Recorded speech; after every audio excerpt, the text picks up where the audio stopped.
Naša spojená škola internátna vzdeláva žiakov so zdravotným znevýhodnením. Máme viac organizačných zložiek, špeciálnu základnú školu, praktickú školu, špeciálnu materskú školu a potom máme 8 alokovaných pracovísk ešte mimo našej školy. Okrem toho máme centrum voľného času pre znevýhodnených žiakov a zároveň aj školský klub a internát. Máme tu žiakov s Downovým syndrómom, máme autistov s mentálnym postihnutím a s kombinovanými postihnutiami. Cieľom nášho projektu je vytvoriť funkčné, pripravené prostredie pre naše deti, ktoré je trošku odlišné od toho, ktoré máme v interiéri našej školy.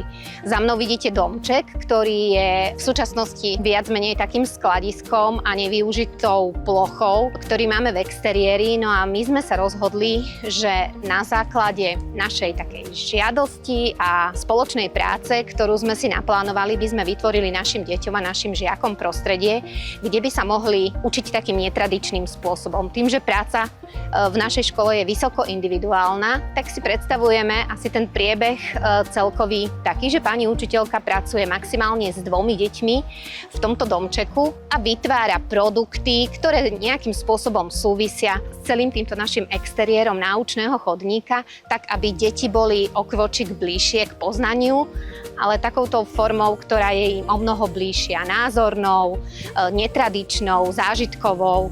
A práve tento domček je miestom, kde by sme im chceli vytvoriť na to podmienky. V prípade, teda, že by sa nám podarilo získať finančné prostriedky z grantu, tak by sme ich využili na nákup zariadenia do tohto domčeka. Presne tak, ako to máme naplánované, ako si to predstavujeme. Od takých tulivakov, lavíc, závesného kresla, materiálu a pomôcok, ktorý by sme venovali práve teda našim malým deťom, našim žiakom, na tú takú praktickú činnosť, ktorú si predstavujeme práve realizovať v tomto domčeku. Takže dovolte mi, aby som sa vám poďakovala za každý jeden hlas, ktorý nám poskytnete v mene všetkých našich detí, ktoré si to naozaj zaslúžia. Ďakujeme.